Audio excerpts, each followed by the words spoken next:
Provérbios 3, versículos 7 a 12, a palavra de Deus nos diz assim: Não seja sábio a teus próprios olhos, teme ao Senhor e aparta-te do mal. Isto será saúde para o teu âmago e medula para os teus ossos. Honra ao Senhor com os teus bens, com a primeira parte de todos os teus ganhos, e se encherão os teus celeiros, e transbordarão de vinho os teus lagares. Filho meu, não rejeites a correção do Senhor, nem te enojes da sua repreensão, porque o Senhor repreende aquele a quem ama, assim como o pai ao filho a quem quer bem. Nessa oportunidade nós vamos continuar falando sobre andando sabiamente. Vamos orar. Pai, obrigado pelo culto maravilhoso, obrigado pelo tempo de oração, de intercessão. Ó Pai, nessa oportunidade nós queremos ouvir a sua voz, nós queremos, Senhor, a Deus, sentir a sua presença, que possamos ter um bom tempo de comunhão com o Senhor. Fale conosco em nome de Jesus. Amém e amém. Podem se assentar. Quarta-feira passada, nós falamos sobre os conselhos da sabedoria, registrados aqui em Provérbios capítulo 3. Nós falamos tanto do versículo 1 ao versículo 6 e mostrando, alguns conselhos da sabedoria. E nesta oportunidade nós vamos continuar com este mesmo assunto, trazendo os conselhos da sabedoria para nós dos versículos 7 ao versículo 12. E aqui nós podemos ver como nós podemos ser sábios, como podemos andar sabiamente enquanto nós estamos aqui neste mundo. Nos 6 primeiros versículos de Provérbios, nós vimos que para nós andarmos sabiamente, nós não podemos nos esquecer da palavra e precisamos guardá-la em nossos corações. Vimos também que para sermos sábios é necessário atar o amor e a fidelidade ao nosso pescoço, amando a Deus e sendo fiéis a Ele. E de terceiro, nós vimos que devemos confiar no Senhor de todo o nosso coração, não se apoiando no nosso próprio entendimento. Nessa oportunidade, nós vamos ver mais 3 conselhos. Quais são esses conselhos?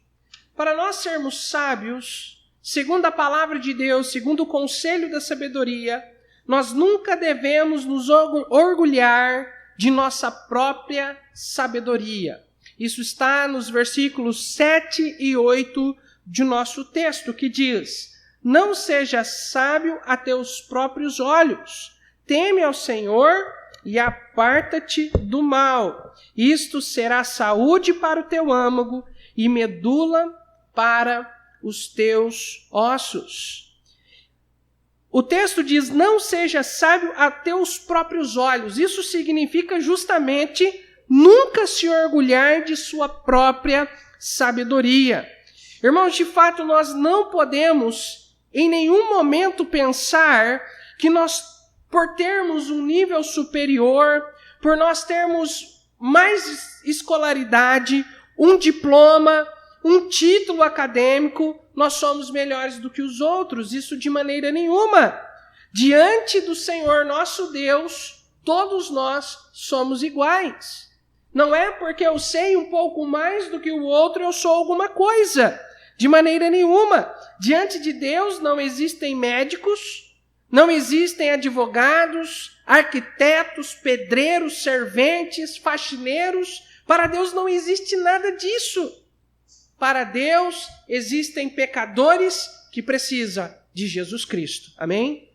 Deus deixa isso muito claro para nós nas suas sagradas Escrituras. Por isso, o conselho da sabedoria é: não se orgulhe de sua própria sabedoria. A sabedoria não está naquilo que nós conhecemos, mas sim naquilo que nós vivemos, naquilo que nós praticamos. É por isso que o versículo ele continua, o versículo 7, dizendo: teme ao Senhor e aparta-se do mal. Aí está a verdadeira sabedoria. Não naquilo que nós sabemos, mas naquilo que nós vivemos para a glória do Senhor. O sábio, ele viverá no temor do Senhor. No seu dia a dia, na sua correria do dia a dia, seja no trabalho, seja em casa, com seus afazeres domésticos, seja na rua, indo atrás, resolvendo problemas, seja na fila do banco, na fila da lotérica, ou seja até mesmo no hospital. O sábio, ele anda no temor do Senhor. Ele reverencia o Senhor. Ele tem medo de desagradar ao Senhor.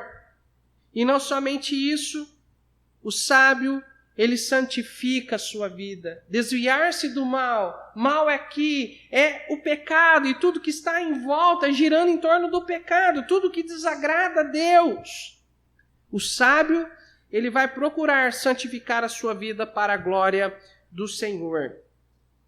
O viver na palavra certamente resultará saúde para as nossas vidas. E é isso que diz o versículo 8. Isso resultará saúde para o teu âmago e medula para os teus ossos. A palavra saúde aqui no texto, ela também significa cura. Irmãos, somente Jesus Cristo pode transformar as nossas vidas. Somente Jesus Cristo pode trazer cura. Não somente cura física, mas eu falo cura espiritual. Curar nos nossos corações, corações machucados, corações feridos por várias coisas. Somente Deus tem o poder para curar os nossos corações. E nós que já recebemos Jesus como nosso único e suficiente Salvador, quando nós vivemos para a glória de Deus, certamente a obediência trará saúde, trará cura para as nossas vidas. É isso que o texto está dizendo. A obediência sempre trará benefícios, sempre trará bênçãos para as nossas vidas. O contrário, a desobediência. Certamente, a desobediência, ela adoecerá a nossa alma, e não somente a nossa alma, como também o nosso corpo também adoecerá. Hoje nós vivemos nesse tempo de correria por causa da tecnologia, uma correria danada, tudo é muito rápido, o trabalho é cronometrado, tudo é ligeiro, né? E nesse tempo moderno, nessa era moderna, existem doenças como estresse, como a depressão, doenças muito comuns dos dias de hoje. Mas, irmãos, tudo isso, essas duas doenças, normalmente são resultados de quando nós tentamos controlar a nossa vida e desviamos os nossos olhares do Senhor. Pode sim haver, no caso da depressão, outros motivos, até mesmo outras doenças que levam à depressão. Mas, amados, normalmente é controlar a sua própria vida que vai levar as pessoas a ter esse tipo de doença, mas não somente essas. Estresse, vícios, doenças sexualmente transmissíveis, todas essas são enfermidades causadas por nós não submetermos as nossas vidas à autoridade da palavra de Deus. Porque certamente quando nós procuramos viver na palavra de Deus, submissos à autoridade de Deus, confiando no Senhor, certamente, irmãos, Deus vai trazer saúde para as nossas vidas. Não é que as doenças, todas elas, são resultados de desobediência. Não é isso que eu estou dizendo. Não estou dizendo que alguém que está vivendo na palavra de Deus não pode estar doente. Hoje à noite mesmo nós oramos por 3 pessoas que estão passando por enfermidades. Mas, irmãos, existem enfermidades, como as que eu disse aqui. Por exemplo, alguém que está submisso à palavra de Deus não vai desenvolver ao longo da sua vida, vai contrair, melhor dizendo, uma doença sexualmente transmissível. Entende? Então existem doenças que são resultado de pecado. resultado de uma vida contrária à palavra de Deus. Mas todos nós que decidimos obedecer ao Senhor, certamente gozaremos de grandes benefícios, tanto espirituais quanto físicos, em nossas vidas. Quer ser sábio? Nunca se orgulhe de sua própria sabedoria e procure andar no temor do Senhor e santificando a sua vida em todas as áreas. Amém? Em segundo lugar, para andarmos sabiamente, honre ao Senhor com os teus bens. Versículos 9 e 10 do nosso texto. Honra o Senhor com os teus bens, com a primeira parte de todos os teus ganhos, e se encherão os teus celeiros, e transbordarão de vinho os teus lagares. Irmãos, eu sei que falar em dinheiro é muito delicado por causa dos mercenários que existem por aí. Mas a Bíblia fala de dinheiro. E fala como deve ser a postura do crente com relação às suas finanças, com relação às suas ofertas diante do Senhor. E porque a Bíblia diz, nós também precisamos ensinar. Amém ou não, irmãos? Irmãos, biblicamente, existem duas formas de nós ofertarmos ao Senhor, de nós oferecermos sacrifícios ao Senhor por meio de ofertas, por meio de dinheiro, né? Que são os dízimos e ofertas alçadas.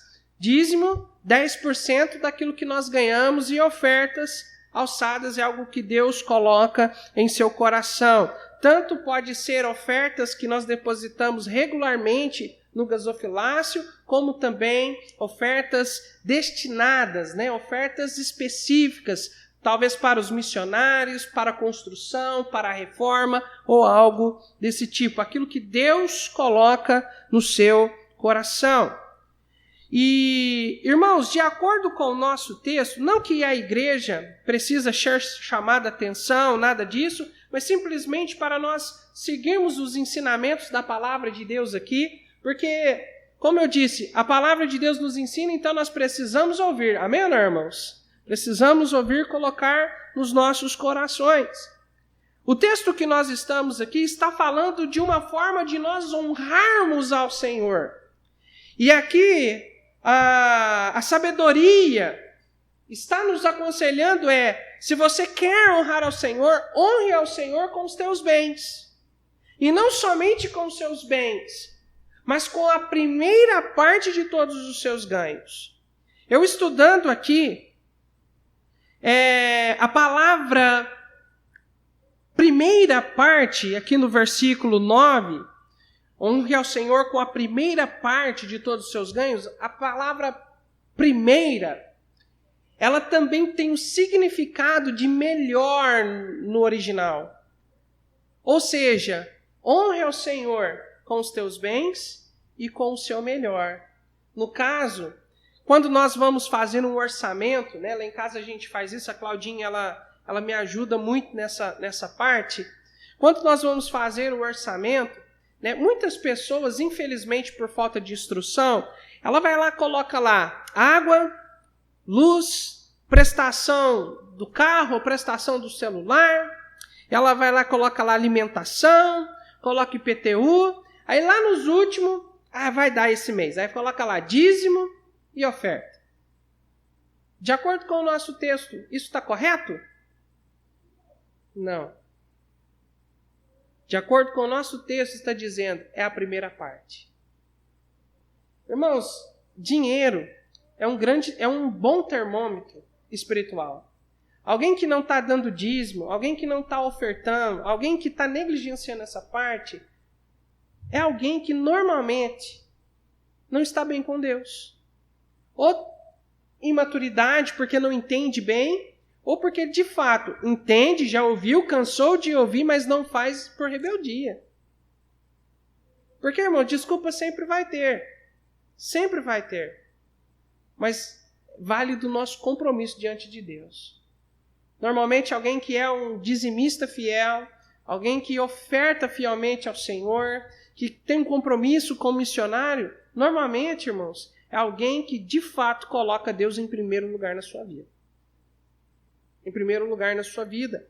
Então, quando você for fazer o orçamento lá, mude, né? Não estou querendo dizer que tem alguém aqui que faz o que eu dei de exemplo aqui. Mas quando você for fazer o orçamento, a primeira coisa é dízimo. Segundo, oferta. Terceiro, lá em casa, na realidade lá em casa é assim, ó, dízimo, missões, promessa de fé e ofertas alçadas. E depois vem o restante. E isso tem que ser na vida de cada um de nós. Nós não damos ao Senhor aquilo que sobra. Nós não damos ao Senhor o resto. Nós damos ao Senhor o melhor. Amém ou não, irmãos? O melhor. O melhor não somente na área financeira, mas nós precisamos dar o melhor em todas as áreas de nossas vidas. O melhor. Deus exige de nós nada menos do que o melhor. Basta nós fazermos um estudo, uma análise, uma leitura do Velho Testamento, principalmente com relação ao sacerdócio. Você vai ver que Deus não aceitava nada menos que o melhor de nossas vidas. E que nós possamos ter isso para nós. Irmãos, não pense que você fazendo as suas obrigações diante de Deus vai faltar. Irmãos, se faltar, significa que a Bíblia é mentirosa. Significa que a Bíblia é mentirosa. Pelo contrário, Deus vai te abençoar de uma tal forma que você vai pegar seu dinheiro, vai pegar o seu orçamento e vai falar, pastor, eu não sei o que está acontecendo, está sobrando. Não muito, mas está dando para manter a nossa vida. Deus está dando o suficiente. Irmãos, Deus honra. Deus honra. Né? Deus honra. A Bíblia diz que aquele que não dizima, não faz a sua obrigação diante de Deus, um dia o devorador vai te visitar e vai te surpreender. Então não negligencie jamais sua responsabilidade diante de Deus, mas honre ao Senhor com a primeira parte dos seus bens. O sábio, ele coloca Deus em primeiro lugar e ele oferece o melhor para Deus em todas as áreas, inclusive na sua vida financeira. Amém? Em terceiro e último lugar, nós já estamos encerrando.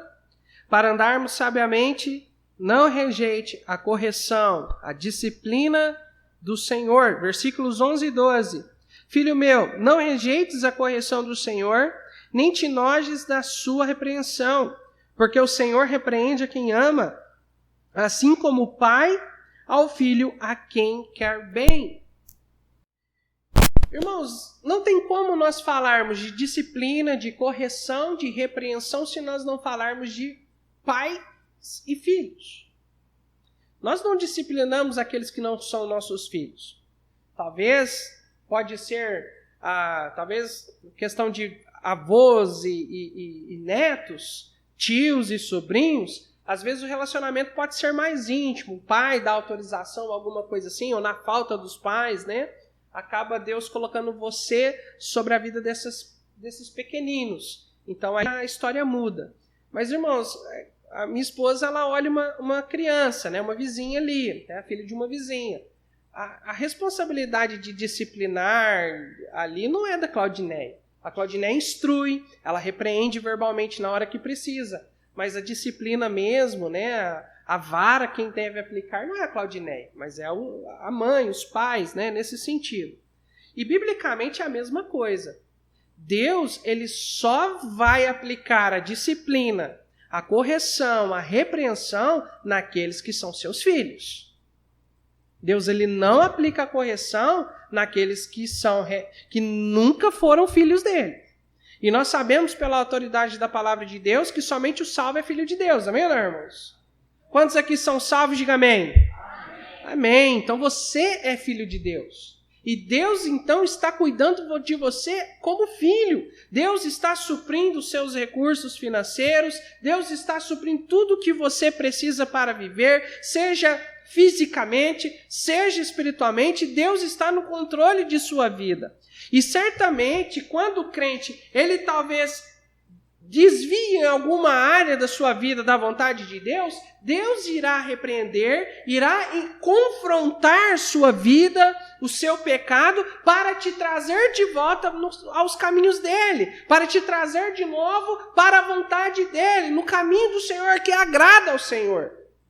Irmãos, e quando nós vamos para a palavra de Deus, se você fazer um estudo profundo da palavra de Deus, você vai ver que de Gênesis a Apocalipse, a mensagem de Deus é arrependei-vos. É confrontando o pecado, é confrontando maneiras ímpias de viver e tentando levar o pecador ao arrependimento, levando o pecador à salvação e à restauração, à comunhão com Deus. Com relação a nós que já somos salvos, não é diferente.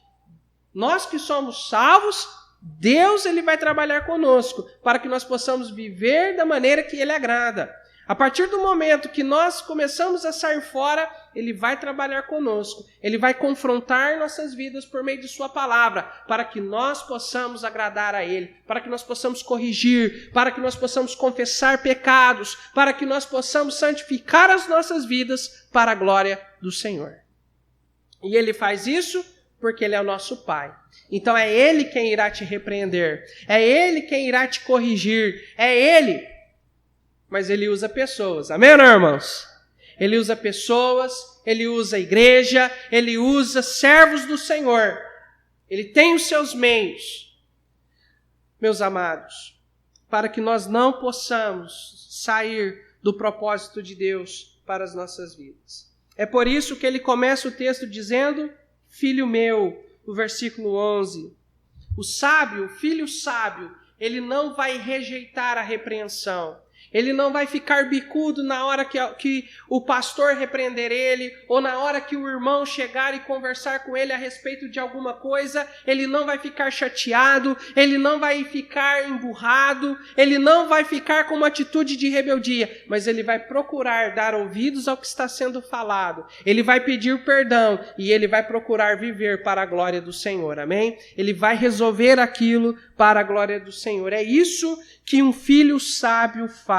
Ele dá a atenção devida à repreensão. Ele não se enoja, ou, no caso, ele não fica chateado, nervoso com a situação, mas, pelo contrário, ele está aberto para ouvir, né, as palavras de amor de irmãos em Cristo, de suas lideranças, porque ele sabe que é Deus agindo por meio desses servos do Senhor. E o versículo 12 diz, porque o Senhor repreende a quem ama, assim como o pai ao filho a quem quer bem. Ninguém vai te repreender, eu falo biblicamente, ninguém vai te repreender biblicamente porque não te ama. Pelo contrário, se ele te repreender é porque ele te ama. Os meus filhos, né? Eu como um pai, olhando para os meus filhos, irmãos, eu só repreendo eles porque eu os amo e quero bem. Porque eu sei que tem coisas que eles não devem fazer, então eu tenho que orientar, eu tenho que ensinar. E quando eles se desviam, eu tenho que disciplinar, eu tenho que corrigi-los. Porque eles precisam entender que eu os amo, né? Então, nesse sentido, então Deus certamente irá fazer isso porque Ele nos ama. A disciplina, a repreensão também são atos de amor, segundo a palavra de Deus. Quer ser sábio? Não despreze a repreensão e nem a correção do Senhor. Nessa noite nós vimos 3 conselhos da sabedoria. Para andarmos sabiamente, nunca se orgulhe de sua própria sabedoria, honre ao Senhor com a primeira parte de teus bens e não rejeite a correção e a disciplina do Senhor. Que nós possamos deixar a palavra de Deus entrar nos nossos corações e deixar ela trabalhar em nossas vidas. Amém? Que possamos estar com os nossos corações abertos para a palavra de Deus. E que possamos aplicar tudo isso que temos aprendido na prática, no dia a dia. Porque somente assim nós andaremos sabiamente diante do Senhor. Amém?